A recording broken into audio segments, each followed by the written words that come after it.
आपने मुझे मांग संख्या 50 और मांग संख्या 55 के ऊपर बोलने के लिए जो है अनुमति दी, उसके लिए बहुत बहुत धन्यवाद। आपकी मांग संख्या 50 में ये सहकारिता के मूल मंत्र एक सबके लिए सब एक के लिए को मजबूत करने के लिए, आम व्यक्ति की भागीदारी को बढ़ाने के लिए मैं मेरी और से विभाग को जैसे ओसियां विधानसभा के लिए कुछ ऐसा है, वो हमारे सुझाव है, वो आपको देना चाहता हूँ। ओसियां विधानसभा क्षेत्र की प्रत्येक ग्राम पंचायत के मुख्यालयों पर एक नवीन आपकी ग्राम सेवा सहकारी समितियां बने, उन जीएसएस का गठन हो, तो इस ये जो आपके सार्थक श्लोक का जो है सार्थकता होगी। ओसियां क्षेत्र में संचालित अभी भी बहुत सारे ऐसे जीएसएस है जो भवन विहीन है, वहाँ पर नवीन भवनों की आवश्यकता है और उनके साथ में ही यदि आपके गोदामों का और जैसे भंडारों का निर्माण हो तो इसमें बहुत कुछ ये जैसे किसानों का फायदा हो सकता है। एक ये जैसे महत्वपूर्ण बात है और काफ़ी इस आपके जीएसएस में एक हमारे खास करके पश्चिमी राजस्थान के अंदर बड़ी अड़चन आ रही है। आपके प्रदेश के राजस्थान सहकारी सोसाइटी अधिनियम 2001 की धारा 35 और 37 के तहत जो राजस्थान जो सहकारी सोसाइटी के नियम 2003 के नियम 45 में जो है संशोधन करने की जैसे बहुत बड़ी आवश्यकता है। जैसे क्योंकि ग्राम सेवा सहकारी समितियों की जो चुनावी प्रक्रिया है उसमें संशोधन की जरूरत है। माननीय अध्यक्ष जी, इसमें संचालक मंडल में कुल आपके निर्वाचित सदस्यों की संख्या 12 होती है और जिसमें से आपके 11 सदस्य होते हैं वो ऋणी होते हैं और आपका केवल एक सदस्य अऋणी होता है। हमारे खास करके पश्चिमी राजस्थान के अंदर और जैसे खास करके ओसियां विधानसभा जैसे क्षेत्र में पार्टी विशेष के कुछ लोगों का ऐसे जीएसएस के अंदर कब्जा है, तो वो लोग अपने चहेते लोगों को ही ऋण देते हैं और चहेते लोगों को ही ऋणी बनाते हैं और बाकी के तो वो सिर्फ अपने जो सदस्य के नाम पर वो सिर्फ सदस्य है और उनका नाम का उपयोग होता है। और संचालक मंडल में 12 सदस्य होते हैं और 12 सदस्य के अंदर सिर्फ आपका अऋणी के ऊपर एक सदस्य चुना जाता है।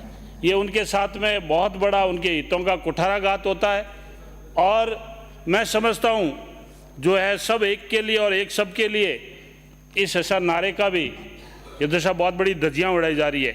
ये दशा मेरा निवेदन है इसमें कि संचालक मंडल में निर्वाचित होने वाले ऋणी और अऋणी के सदस्यों की असमानता को, इनकी भिन्नता को मिटाते हुए एक रूपता को रखते हुए और समान रूप से ऋणी तथा अऋणी के सदस्यों की संख्या समान रूप से रखते हुए 5-5 सदस्यों को ऋणी तथा अऋणी सदस्यों के रूप में निर्वाचन होना चाहिए।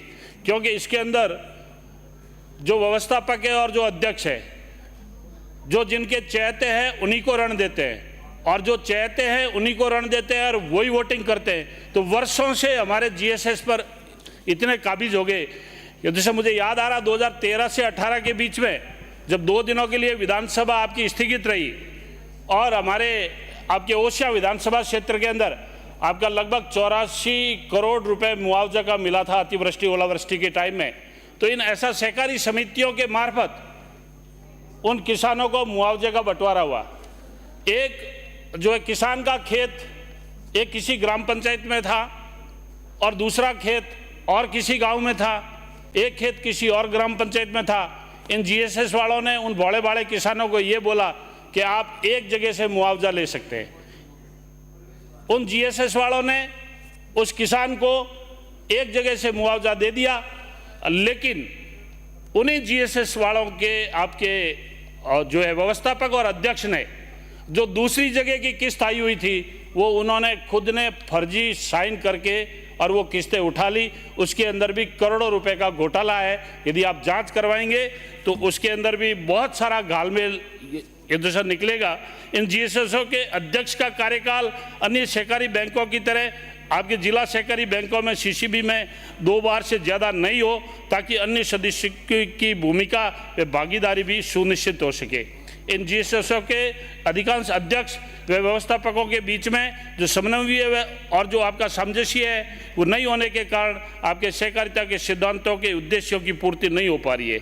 जीएसएसओ के ऊपर कार्यरत जो आपके व्यवस्थापक को आपके सीसीबी और आपके जिला सहकारी बैंकों से राज्य सरकार के अधीन किया जाए, ताकि नई भर्ती की प्रक्रिया के साथ साथ में जो पदोन्नति इत्यादि का सरलीकरण किया जा सके। मेरा निवेदन है, जो जीएसएस के ऊपर व्यवस्थापक है उनके ऊपर सरकारी कंट्रोल होना चाहिए, चाहे वो आपके सहकारी विभाग के अंदर उनको एम्प्लॉयज कर ले। यदि अपने सरकार के नियंत्रण में होंगे तो वो गबन भी नहीं करेंगे और गड़बड़ भी नहीं करेंगे।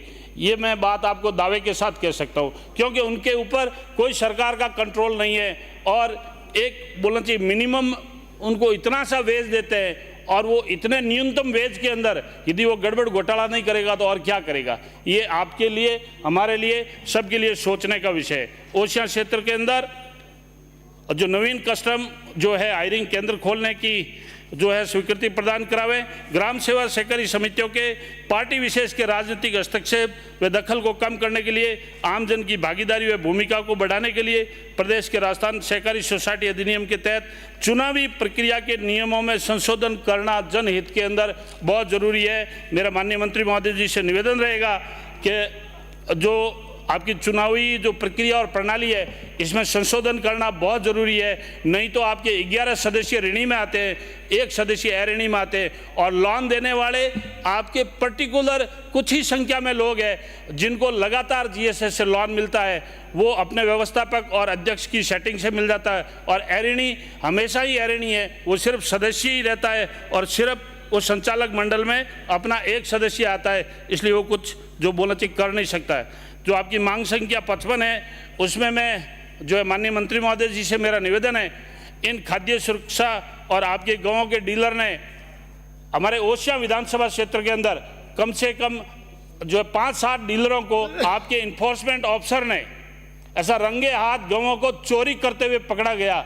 इसमें आवश्यक वस्तु अधिनियम के तहत आपने ऐसा कोई नियम कर रखा है कि इन्फोर्समेंट ऑफिसर आपके पुलिस थाने के चक्कर काटता है, वहाँ पर आपकी एफआईआर दर्ज नहीं हो रही है और वो एफआईआर इसलिए दर्ज नहीं हो रही है कि इसको आवश्यक वस्तु अधिनियम में रख दिया और वो आपके पुलिस थानों के चक्कर भी काट रहा है और वो आपके पुलिस थाने वाले कह रहे हैं कि आप जो बोलना चाहिए एसीबी में जाओ और आपके एसीबी वाले बोल रहे हैं कि आप तो वहाँ पुलिस थाने में जाओ। इसलिए आपके विभाग से मेरा ये निवेदन है कि आपका इन्फोर्समेंट ऑफिसर यदि पुलिस थाने में जाए या चाहे एसीबी में जाए, जो आपके डीलर आपके जिस दुकान से आपके रंगे हाथ गांवों को चोरी करते हुए पकड़े गए उसके ऊपर भी कार्रवाई नहीं हो रही है। ये हमारे को कार्रवाई करनी पड़ेगी। इसलिए जो भी आपको कठोर नियम बनाना है, मेरा माननीय मंत्री महोदय जी से निवेदन है कि आप कठोर से कठोरतम नियम बनाएं और उन गरीब आदमियों को जो अन्न है, अन्न के ऊपर जो उनका बोलिए हक है, जो उनको मिलना चाहिए वो उनको मिलना चाहिए। जय हिंद, जय भारत। गणेश गोगरा।